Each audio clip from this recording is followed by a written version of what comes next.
Hello everyone, আমি পায়েল। আমার নতুন একটি ভিডিওতে সবাইকে এত এত ভালোবাসা।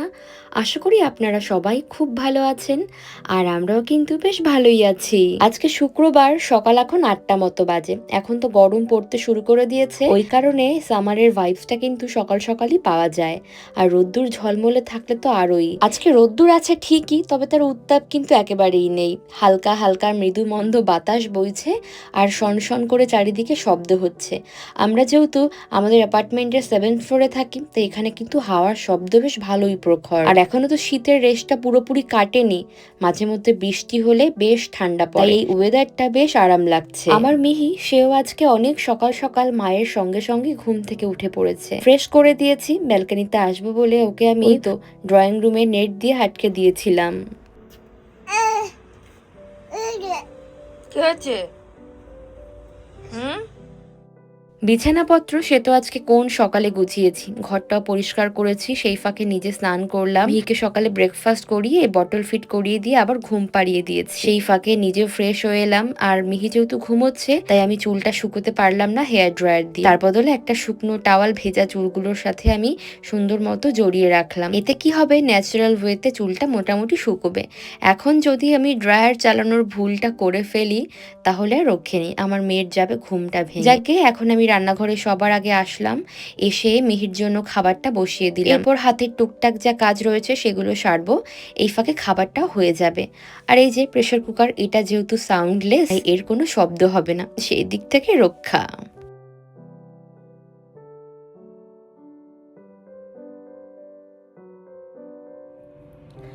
এখন বাজে বেলা 3:30। আমি এখনো রান্নাবান্না কিছু করতে পারিনি আজকে। মিহি সকাল থেকে আজকে খুব জানি না এমন কেন করছে। তো যাই হোক, এখন আমার পায়ের কাছেই রয়েছে, এই দেখুন, এখন আমার পায়ের কাছেই রয়েছে, পা ধরে দাঁড়িয়ে রয়েছে। রান্নাবান্না সমস্ত কিছু আমি গুছিয়ে রেখেছি, কিন্তু রান্নাবান্না কিছু করতে পারিনি। জানি না কতক্ষণে শেষ করব। সকাল থেকে এখন আমি জাস্ট খাবারটা খেলাম। একটু আগে দেখতেই পেলেন আমি চুল ওই টাওয়াল মাথায় জড়িয়ে, ভেজা চুলে টাওয়াল মাথায় জড়িয়ে আমি রান্না করে চলে গেলাম। সচরাচর আমি এমন করি না, আমি সবসময় ফ্রেশ হয়ে একদম পরিষ্কার হয়ে তারপর রান্নাঘরে যাই। কিন্তু চুলটা আজকে আমি শুকোতে পারিনি এই কারণে যে ড্রায়ারের শব্দে মিহি উঠে না যায়, এই কারণে। আর ভেজা চুল রাখলেই জানেনই তো, চুল অনেক সময় খারাপ হয়ে যায়, একটা বাজে স্মেল আসে। তো ওই জন্য আমি ভেজা চুলও সচরাচর রাখতে পারলাম না। এখনো পায়ের কাছে কুটুর কুটুর করেই যাচ্ছে, কি যে সারাদিন কাজ করে। দাঁড়ান বাবা, কি হয়েছে তোমার? এটা কোত্থেকে একটা খুঁজে পেয়েছি।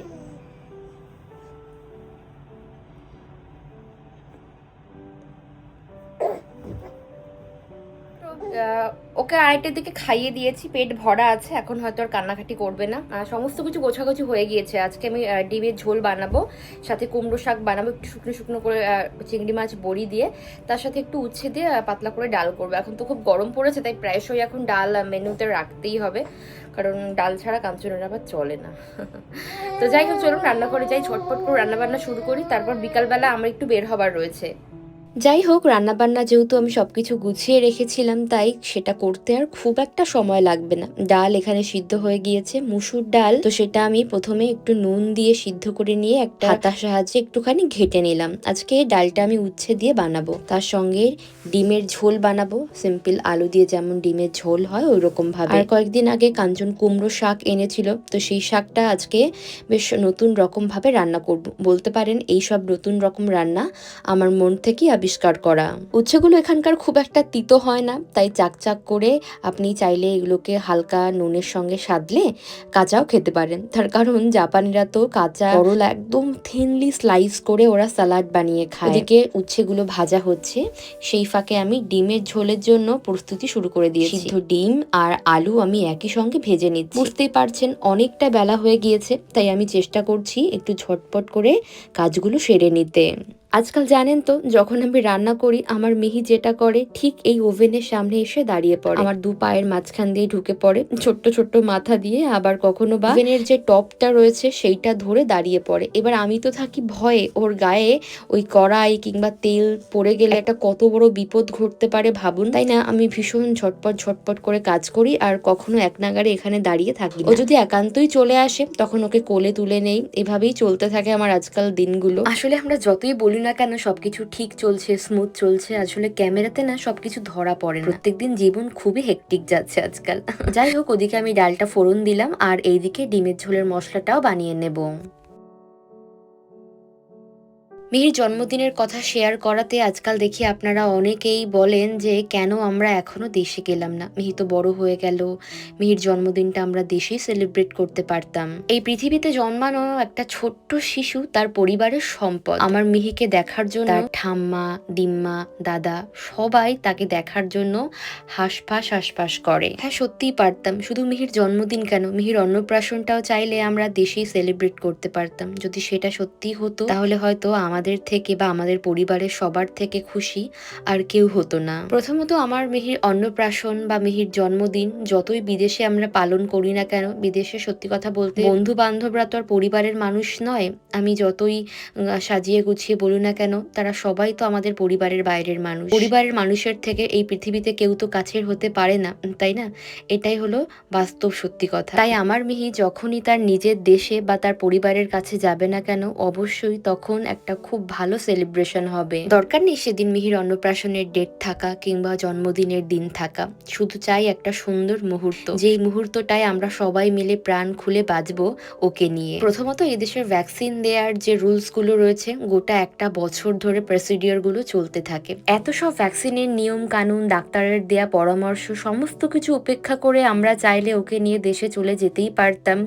কিন্তু বাবা মা হিসেবে আমাদের একটাই সিদ্ধান্ত ছিল যে আমাদের মিহি যেহেতু সময়ের বেশ অনেকটা আগেই জন্ম নিয়েছে, তাই অন্তত 1 থেকে 1.5 বছর আমরা মিহিকে চেক আপের উপর রাখবো। এই বিদেশে আমি আর কাঞ্চন দুজন একা হাতে একটা বাচ্চাকে জন্ম দিয়েছি, মানুষ করেছি। পরিবারের লোকজন আমাদের পাশে প্রথম থেকে তারা চেয়েও থাকতে পারিনি, আমরাও তাদেরকে রাখতে পারিনি। তো ওই কারণে না আমরা কারো পরামর্শ নয়, শুধুমাত্র ডাক্তারের পরামর্শ মেনে চলতে চাই। তো সেটা ফলো আপ করার জন্যই আমরা কিন্তু মিহিকে নিয়ে দেশে যেতে পারিনি। আর দ্বিতীয়ত কাঞ্চনের অফিসে ছুটি ম্যানেজ করা ভীষণ চাপের। ও যেহেতু একটা ভালো পোস্টে রয়েছে, তো সেই পোস্টের একটা দায়িত্ব রয়েছে, ওর চেয়ারের একটা মূল্যবোধ রয়েছে, সেটা কখনো ও ত্যাগ করতে পারে না, অস্বীকারও করতে পারে না। তবে কাঞ্চন কিন্তু আমাদেরকে কখনো বাধা দেয়নি। ও কিন্তু আমাকে মিহিকে সবসময় প্রথম থেকেই অ্যাপ্রোচ করেছে যে তোমরা যদি চাও দেশ থেকে ঘুরে আসতে পারো, ও সমস্ত রকম ব্যবস্থা করে দেবে। কিন্তু আমি না করেছি। আমি চাইনি যে মিহি তার বাড়িতে প্রথমবার যাক তার বাবাকে ছাড়া। প্র্যাকটিক্যালি দেখতে গেলে আমি তো আর কাঞ্চনদের পরিবারের কেউ নই, আমি বাইরে থেকে আসা একজন মেয়ে বা তাদের বাড়ির বউ। কিন্তু কাঞ্চন, মিহি ওরা তো ওদের পরিবারের মানুষ। তাই আমি সবসময় চেয়েছি তার বাবার কোলে করে মিহি প্রথমবার ঘরে প্রবেশ করবে। এই সমস্ত কিছু, সমস্ত ভাবনাগুলোকে যখন এক জায়গায় আমরা জড়ো করেছি, তখন আমরা সেই একই সিদ্ধান্তে উপনীত হয়েছি। এইবার আর কোলে না নিয়ে উপায় নেই মিচ্ছান। দেখুন কোলে উঠে কি আনন্দ। বাবাটা মুখটা এখন চকর চকর করছে, তো চকর চকর করছে। ফুকলি ফুকলি ফুকলি। বলো, আমাদের রান্না বান্না হয়ে গিয়েছে, এখন জাস্ট গ্যাসটা ক্লিন করবো। বিকালে একটা বিশেষ জায়গায় যাওয়ার রয়েছে, আমি আর মিহি চলে যাবো ওর বাবা বাড়িতে ফিরলে। যাকে মিহিকে কোলে করে নিয়ে আমি অনেকটা কাজ গুছিয়ে নিলাম। তবে কোলে নিয়ে কাজ করতে খুব সমস্যা হয়, এক হাত দিয়ে খুন্তি নাড়তে তো আরোই, কোল থেকে নামানোই যাচ্ছে না। মেঝেতে রাখলে বা ক্রিবে কিংবা ওয়াকারে রাখলে খুব কান্নাকাটি করছে, ঘ্যান করছে, মুখে তো আর বলতে পারছে না, তাই বিভিন্ন রকম শব্দ করছে। তাই আমিও চাইলাম না থাক, ওর ইচ্ছার বিরুদ্ধে কিছু নাই বা করলাম। বেচারি এখনো কথা বলতে শেখেনি, তাই বলে কি যা খুশি তাই। যাকে, তো যেটা বলছিলাম, আপনাদের সমস্ত প্রশ্নগুলোকে আমি কিন্তু খুব পজিটিভভাবে নিয়েছি এবং আমি চেষ্টা করেছি আজকের এই ভিডিওর মাধ্যমে আপনাদেরকে পজিটিভভাবে তার উত্তরগুলো দেওয়ার। এইবার আপনারাও কমেন্ট বক্সে আপনাদের মতামত জানাবেন। আমার মনে হয় বাবা মা হিসাবে আমরা সঠিক সিদ্ধান্তটাই নিয়েছি মিহির জন্য। যাই হোক, এদিকে দেখুন কথা বলতে বলতে কতখানি রান্না এগিয়ে গেল। কুমড়ো শাকটা আজকে একেবারে নতুন রকম ভাবে রান্না করেছি। আর একটুখানি কুমড়ো শাক ছিল, আমাদের দেশের মতো তো ওরকম একটা আটিতে অনেকগুলো কুমড়ো শাক এখানে বিক্রি হয় না। এখানে ওই 4-5টা ছোট্ট ছোট্ট পাতাওয়ালা ডগা বিক্রি হয়, তাও আবার ভিয়েতনামিজ, কখনো বা এশিয়ান যে গ্রসারি শপগুলো থাকে সেখানে। রান্না রান্নাবান্না শেষে অনেকটাই বেলা হয়ে গেল, বিকেল এখন গড়িয়ে গিয়ে ডাইনিং টেবিলের পাশে যে বড় জানলাটা রয়েছে এইখান দিয়ে তাকালে এই যে পুরো শহরটা দেখা যায়। কি যে ভালো লাগে পড়ন্ত বিকালে, সব স্কুল ফেরত বাচ্চারা, মানুষজন অফিস থেকে ফেরে, খুব ভাল লাগে। এই ঘর ফেরত মানুষগুলো সকালটা শুরু করেই বোধহয় এই ভেবে তারা আবার কখন পড়ন্ত বিকালে বাড়ি ফিরবে, ঠিক পাখিদের মতো। যাই হোক, দেখুন সেই কখন আমি এটাকে কোলে নিয়েছি, তখন থেকে আমার কোলই ছাড়ছে না। এখন একটু একটু করে বড় হচ্ছে আর খুব বাজি হচ্ছে। তবে আমি যখন খুব হাঁপিয়ে যাই, কাঞ্চন আমাকে একটা কথা বলে, কদিন পরে দেখবে মিহি তোমার কাছে আর এত থাকতে চাইছে, ও তখন নিজের কাজ নিজে করবে, নিজেকে গুছিয়ে নেবে, তখন কিন্তু তুমি ওর এই জ্বালানো ব্যাপারটা খুব মিস করবে। বিকেল এখন 5টা বাজে, আমি এইমাত্র সমস্ত কাজ শেষ করলাম, একদম ফ্রেশ হলাম, ঘর পরিষ্কার করলাম, ফ্লোর আমি ক্লিন করলাম, ঘরে ভ্যাকিউম দিলাম, রান্না বান্না সবকিছু কমপ্লিট, ওকেও পরিষ্কার করে দিয়েছি। এক নিঃশ্বাসে সবটা বলে ফেললাম। যাই হোক, শেষে মিহির জন্য ফর্মুলা মিল্কের গরম জলটা করে নিলাম। আর ও যখন বাড়িতে খেলাধুলো করে, ধরুন জেগে থাকে, তখন আমি ইলেকট্রিক কেটেলে কখনো জল গরম করি না, তার কারণ আমাদের যে প্লাগ পয়েন্টটা রয়েছে সেটা না রান্নাঘরে নেই, বরং একদম ফ্লোরের থেকে ধরুন ওই কত 1 হাত মতো, ওই কারণে ওইটা খুব সহজেই ও নাগাল পেয়ে যায়। তো বিপজ্জনক, বিপদ ঘটতে পারে, তাই আমি একটুখানি ওই গ্যাসেই গরম করে নিলাম জলটা। তো চলুন আজকের ভিডিওটাও না হয় এখানেই শেষ করলাম। আপনাদের সবার সঙ্গে দেখা হচ্ছে পরবর্তী নতুন ভিডিওতে। সবাই খুব ভালো থাকবেন, সুস্থ থাকবেন, টাটা, বাই বাই।